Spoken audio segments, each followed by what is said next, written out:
नमस्कार, दिन भर की बड़ी खबरों में आपका स्वागत है। मैं हूं परवीन शेख। इस बुलेटिन में आज बात होगी योगी सरकार के खिलाफ हिंदू संगठनों के आंदोलन की, केंद्रीय गृह राज्य मंत्री के बेटे के जेल पहुंचने की, जानेंगे मोदी सरकार के किस फैसले से मुश्किल में घिरे कश्मीरी छात्र, देश के बिगड़ते हालात पर क्या बोले एनसीपी प्रमुख शरद पवार, बात करेंगे प्रशांत किशोर की, तेलंगाना के सीएम केसीआर से मुलाकात की, राजस्थान बीजेपी में चल रही रार की, और बुलेटिन के आखिर में बात महंगाई को लेकर लोगों की बढ़ती मुश्किलों की।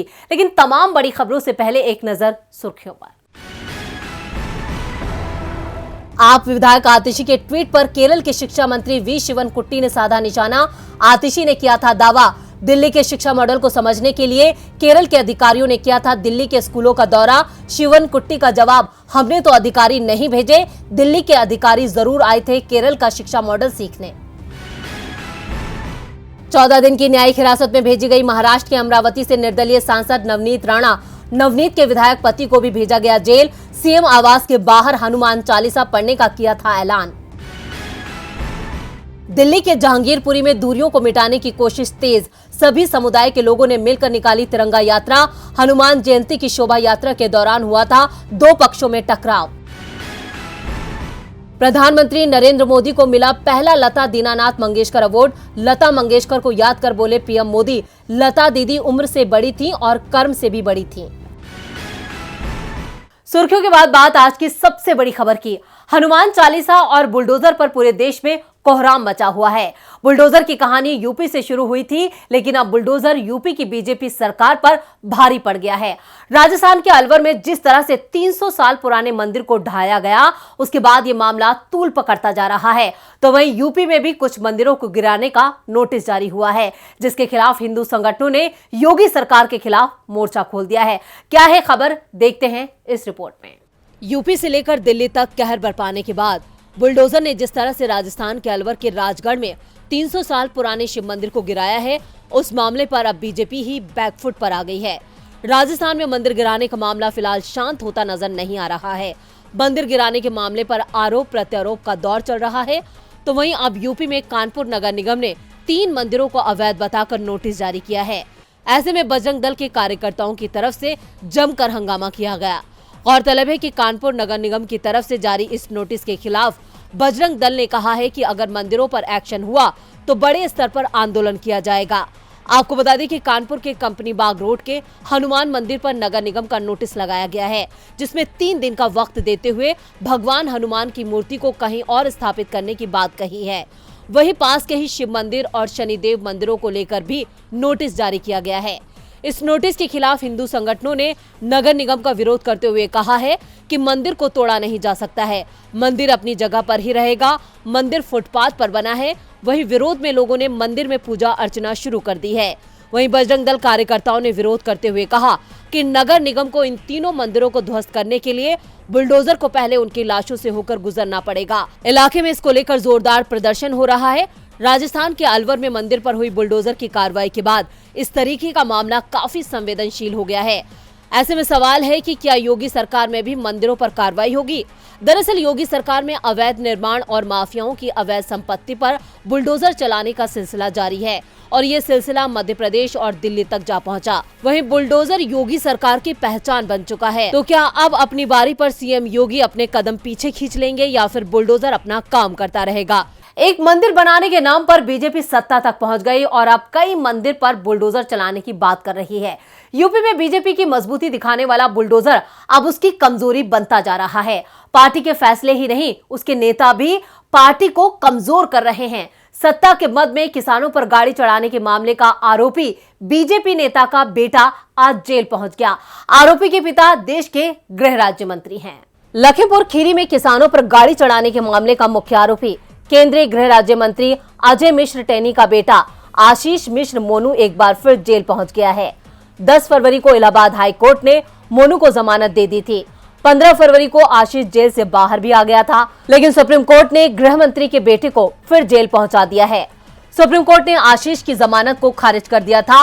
उसे 1 सप्ताह के अंदर सरेंडर करने का हुक्म सुनाया था। सप्ताह भर की समय सीमा बीतने से पहले आशीष मिश्र ने लखीमपुर खीरी के सीजीएम कोर्ट में सरेंडर कर दिया और वहां से उसे जेल भेज दिया गया है। इस मामले में पुलिस ने चार्जशीट पेश करने की तैयारी भी कर ली है, जिससे आशीष के खिलाफ मामले की सुनवाई भी शुरू हो जाएगी। साफ है, अब आशीष मिश्र के लिए मुश्किलें बढ़ने वाली हैं। आशीष की जमानत को लेकर सुप्रीम कोर्ट ने यूपी सरकार और एसआईटी को जमकर सुनाया था। गवाहों की सुरक्षा का मामला भी कोर्ट में उठा था। पीड़ित पक्ष की तरफ से दलील दी गई थी। आशीष के जेल से बाहर रहने से मामले के गवाह मुश्किल में दिखाई दे रहे हैं, उन पर दबाव बनाया जा रहा है। 10 मार्च को यूपी विधानसभा चुनावों के नतीजे आए, जिसमें बीजेपी को जीत मिली। इसके साथ ही गवाहों की परेशानी भी बढ़ गई। परिणाम वाले दिन ही तिकोनिया मामले के गवाह दिलजोत सिंह को निशाना बनाया गया। उन्होंने इसकी रिपोर्ट तिकोनिया थाने में दर्ज कराई। तिकोनिया ही वो जगह थी जहां गृह राज्य मंत्री के बेटे की गाड़ी ने 4 किसानों की जान ले ली थी। गवाहों का दावा है कि गाड़ी में गृह राज्य मंत्री का बेटा आशीष मिश्र भी था। उसी के कहने पर किसानों पर गाड़ी चढ़ाई गई थी। इसी महीने इस घटना के दूसरे गवाह हरदीप सिंह को भी निशाना बनाया गया। उन्हें धमकाया गया, कहा गया सरकार फिर बीजेपी की ही बन गई है। आशीष जेल से बाहर है, अगर हमारे खिलाफ गए तो तुम्हें छोड़ेंगे नहीं। सुप्रीम कोर्ट में गवाहों की सुरक्षा का मामला उठा। कोर्ट ने यूपी सरकार से रिपोर्ट तलब करते हुए सभी गवाहों को सुरक्षा देने का निर्देश दिया। इसके साथ ही आशीष की जमानत को भी रद्द कर दिया गया है। कोर्ट के आदेश के बाद आज आशीष मिश्र को सरेंडर करना पड़ा। अब उसकी जल्दी जमानत की उम्मीद भी नहीं दिखाई दे रही है। सुप्रीम कोर्ट के आदेश पर आशीष मिश्र को सरेंडर करना पड़ा है, उसे जेल भेज दिया गया है। आशीष की मुश्किल अदालत ने बढ़ाई है तो जम्मू कश्मीर के हजारों युवाओं की भी मुश्किलें बढ़ती दिख रही हैं, और ये मुश्किल सरकार ने बढ़ाई है। यूजीसी ने एक आदेश निकाला है जिसमें कहा गया है कि पाकिस्तान में शिक्षा ली तो कोई काम नहीं आएगी, भारत में उसकी डिग्री नहीं मानी जाएगी। जम्मू कश्मीर के हजारों छात्र पाकिस्तान के कॉलेजों में पढ़ते हैं, वो अब परेशान नजर आ रहे हैं। तो क्या है सरकार का पूरा आदेश, देखते हैं इस रिपोर्ट में। देश में शिक्षा के क्षेत्र में एक के बाद एक बदलाव की खबरें आ रही हैं। अभी सीबीएसई ने 10वीं से लेकर 12वीं तक के पाठ्यक्रम में बदलाव किया है और अब उच्च शिक्षा के लिए यूजीसी और एआईसीटीई ने एडवाइजरी जारी कर भारतीय छात्रों को सलाह दी है कि वो पाकिस्तान के किसी भी कॉलेज या एजुकेशनल इंस्टीट्यूट में दाखिला नहीं लें। अगर वो ऐसा करते हैं तो वो देश में काम खोजने या उच्च शिक्षा में आगे बढ़ने में असमर्थ होंगे। यूजीसी और एआईसीटीई की ओर से संयुक्त रूप से यह परामर्श जारी किया गया है। एडवाइजरी में कहा गया है सभी विद्यार्थियों को सलाह दी जाती है कि वो उच्च शिक्षा के लिए पाकिस्तान ना जाएं। पाकिस्तान के किसी कॉलेज या शिक्षण संस्थान में कोई भी भारतीय नागरिक या भारतीय मूल का विदेशी नागरिक प्रवेश लेना चाहता है तो वह पाकिस्तानी प्रमाण पत्र के आधार पर भारत में नौकरी या उच्च शिक्षा के लिए पात्र नहीं रह जाएगा। हालांकि एडवाइजरी इस बात की अनुमति देती है कि प्रवासी नागरिक और उनके बच्चे जिन्होंने पाकिस्तान में शिक्षा पाई है तथा भारत द्वारा उन्हें नागरिकता मिली हुई है, वो भारत में रोजगार हासिल करने के लिए पात्र होंगे, लेकिन इससे पहले उन्हें गृह मंत्रालय की ओर से सुरक्षा मंजूरी लेनी होगी। शुक्रवार 22 अप्रैल को जारी इस एडवाइजरी के पीछे मकसद क्या है, इसका खुलासा अभी नहीं हो पाया है, लेकिन पहली नजर में ये फैसला अल्पसंख्यकों के खिलाफ लगता है। गौरतलब है कि इससे पहले सीबीएसई ने सत्र 2022-23 के लिए जो नया सिलेबस जारी किया है उसमें 10वीं कक्षा की एनसीईआरटी की किताब से फैज अहमद फैज की 2 नज़मों के अंश को हटा दिया गया है। इसके अलावा कक्षा 10वीं के खाद्य सुरक्षा अध्याय से कृषि पर वैश्वीकरण के प्रभाव के हिस्से को हटाया गया। 11वीं के इतिहास की पुस्तक से इस्लाम की स्थापना, उसके उदय और विस्तार की कहानी को हटाया गया। कक्षा 11वीं के गणित की किताब में भी कई बदलाव किए गए हैं।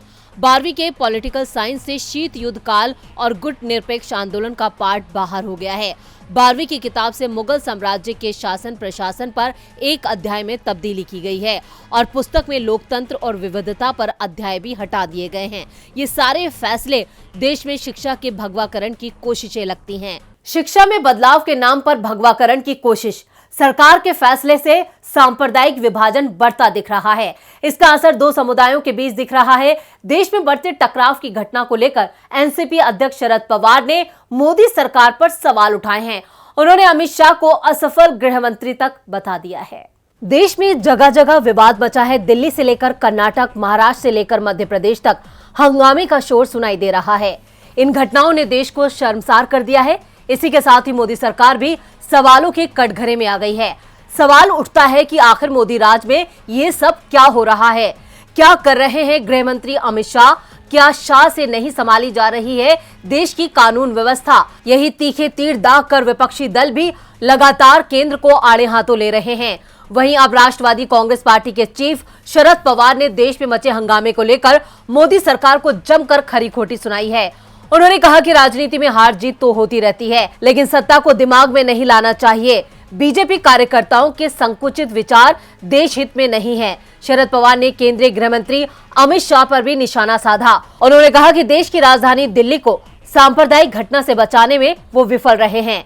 इस महीने की शुरुआत में हनुमान जयंती के जुलूस के दौरान दिल्ली के जहांगीरपुरी इलाके में हुई घटना का जिक्र करते हुए पवार ने कहा कि दिल्ली के मुख्यमंत्री अरविंद केजरीवाल द्वारा नियंत्रित है, लेकिन इसकी पुलिस केंद्रीय गृह मंत्रालय के अधीन आती है। अमित शाह को दिल्ली को एकीकृत और अविभाजित करने के लिए कदम उठाने चाहिए थे, लेकिन वो ऐसा करने में विफल रहे। आपके पास शक्ति है, लेकिन आप दिल्ली जैसे शहर को संभाल भी नहीं सकते। अगर दिल्ली में कुछ होता है तो दुनिया में संदेश जाएगा। दुनिया सोचेगी कि दिल्ली में अशांति है और दिल्ली की घटना को लेकर पूरी दुनिया में किरकिरी हो रही है। इतना ही नहीं, उन्होंने कहा कि केंद्र की जांच एजेंसी सीबीआई और ईडी की कार्रवाई का डर दिखाकर जनप्रतिनिधियों को धमकाया जाता है, लेकिन देश नहीं संभाला जाता। अब जब देश में ऐसा हंगामा बरपेगा तो विपक्ष तो सरकार को घेरेगा ही। बीजेपी की ध्रुवीकरण की राजनीति के चलते देश के हालात बिगड़ रहे हैं, जिसे लेकर विपक्ष चिंतित दिख रहा है। मुख्य विपक्षी दल कांग्रेस बीजेपी को घेरने की कोशिश में जुटी है। कांग्रेस राजनीतिक दलों के साथ रणनीतिकार प्रशांत किशोर से भी बात कर रही है, उन्हें अपने खेमे में लेना चाहती है, लेकिन पीके की कुछ मुश्किलें हैं, वो उन्हें दूर कर रहे हैं। इसलिए वो तेलंगाना के सीएम केसीआर से मिले। तो क्यों केसीआर से मिलना पीके के लिए हो गया था जरूरी, देखते हैं इस रिपोर्ट में। चुनावी रणनीतिकार प्रशांत किशोर कई दलों का साथ दे चुके हैं। लोकसभा चुनाव में बीजेपी को जीत दिलाने के साथ साथ बिहार में महागठबंधन को महाविजय भी उन्होंने ही दिलवाई थी। यहां तक कि बंगाल में भी पीके की रणनीति की वजह से ममता बनर्जी बीजेपी को अपने किले में सेंधमारी से रोकने में सफल रही थी। यही वजह है कि कांग्रेस अब आगामी विधानसभा और लोकसभा चुनाव से पहले पीके को अपने पाले में लाना चाहती है, जिसके लिए पार्टी जद्दोजहद कर रही है। लगातार सोनिया गांधी के साथ मंथन का दौर चल रहा है, लेकिन सस्पेंस खत्म नहीं हुआ है। मगर अभी से पीके कांग्रेस को मजबूती देने की कोशिश कर रहे हैं। प्रशांत किशोर ने तेलंगाना के मुख्यमंत्री के चंद्रशेखर राव से मुलाकात की। पार्टी सूत्रों ने कहा कि किशोर शनिवार को दिल्ली से हैदराबाद पहुंचे थे।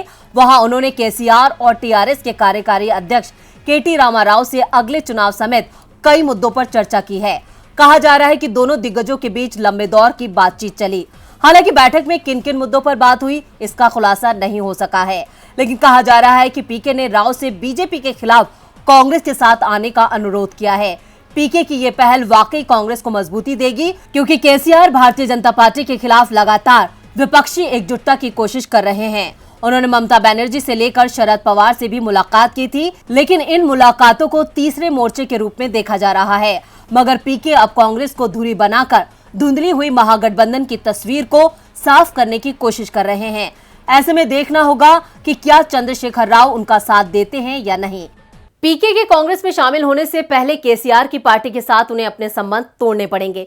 टीआरएस के साथ उनका चुनावों को लेकर समझौता हुआ था, ये समझौता अब टूट सकता है। केसीआर और पीके के बीच समझौता टूटने की संभावना दिख रही है, तो दूसरी ओर बीजेपी राजस्थान में अपनी ही पार्टी के नेताओं के बीच समझौते नहीं करा पा रही है। पार्टी के नेता एक दूसरे का नाम तक लेने को तैयार नहीं है। बीजेपी की गुटबाजी अब खुलकर सामने आने लगी है। राजस्थान में अगले साल विधानसभा चुनाव होने हैं। इन चुनावों को लेकर सभी राजनीतिक दलों ने अपनी कमर कस ली है, लेकिन बीजेपी का आलाकमान प्रदेश में पार्टी नेताओं के बीच चल रही गुटबाजी को अब तक खत्म नहीं कर पाया है। बीजेपी के प्रदेश अध्यक्ष सतीश पुनिया और पूर्व सीएम वसुंधरा राजे सिंधिया के बीच मची खींचतान अब खुलकर सड़क पर आ गई है। दरअसल बांसवाड़ा में जनजाति मोर्चा की प्रदेश कार्यकारिणी की बैठक में बीजेपी के प्रदेश अध्यक्ष सतीश पुनिया ने अपना भाषण शुरू करने से पहले पार्टी के सभी दिग्गज नेताओं के नाम लिए, नारे भी लगवाए, लेकिन पूर्व मुख्यमंत्री वसुंधरा राजे का नाम तक उनकी जुबान पर नहीं आया। जबकि जिस त्रिपुरा सुंदरी में मोर्चे की बैठक हुई, उस जगह का सबसे ज्यादा विकास बीजेपी की वसुंधरा राजे सरकार में ही हुआ था। वो जब पहली बार मुख्यमंत्री बनने जा रही थी, तब काउंटिंग से पहले ही यहां मंदिर में आकर पूजा में बैठ गई थी। बहरहाल मोर्चे की इस बैठक में पूनिया और राष्ट्रीय महामंत्री विनोद तावड़े ने जनजाति मोर्चा से आह्वान किया कि वो चुनावों में प्रधानमंत्री नरेंद्र मोदी को ही केंद्र में रखें, पीएम की योजनाओं को घर घर तक ले जाएं। लाभार्थियों को याद दिलाएं कि पेंशन, गैस सिलेंडर, अनाज, ये सब कुछ प्रधानमंत्री नरेंद्र मोदी की वजह से ही मिल रहा है। राजस्थान भाजपा में प्रदेश अध्यक्ष सतीश पूनिया और पूर्व मुख्यमंत्री वसुंधरा राजे के बीच पहले से ही जंग जारी है। ये विवाद राजस्थान में आने वाले चुनावों में मुख्यमंत्री के चेहरे को लेकर शुरू हुआ था। दोनों के बीच खुलकर विवाद आला कमान तक पहुंच चुका है, लेकिन सार्वजनिक तौर पर आने वाले बयान भी अदावत के संकेत देते हैं। पूनिया से बांसवाड़ा में भी सीएम के चेहरे का सवाल पूछा गया तो उन्होंने कहा कि कमल निशान ही भाजपा का मुख्यमंत्री है, नरेंद्र मोदी बीजेपी के नेता हैं, जबकि वसुंधरा राजे आने वाले चुनाव में खुद को सीएम फेस के तौर पर प्रेजेंट कर रही हैं। ऐसे में बीजेपी की ये गुटबाजी कहीं राजस्थान में बीजेपी को ना ले डूबे। वहीं इस गुटबाजी का सीधा फायदा कांग्रेस को मिलना तय है। और बुलेटिन के आखिर में बात जीएसटी में बड़े बदलाव के संकेतों की। आम आदमी महंगाई से त्रस्त है तो वहीं मोदी सरकार अपने खजाने को भरने के लिए जनता की जेब काटने की तैयारी कर रही है। लगातार महंगाई से आम आदमी पहले ही काफी परेशान है। ऐसे में अगले महीने होने वाली माल और सेवा कर यानी जीएसटी काउंसिल की बैठक में सरकार 143 चीजों के दामों में इजाफा कर देगी। क्या है पूरी खबर, देखते हैं ये रिपोर्ट। लोगों पर एक बार फिर महंगाई की मार पड़ने वाली है। मौजूदा वक्त में खाने पीने की हर चीज आम आदमी की पहुंच से दूर होती जा रही है। देश की अर्थव्यवस्था पहले ही पटरी से उतरी हुई है।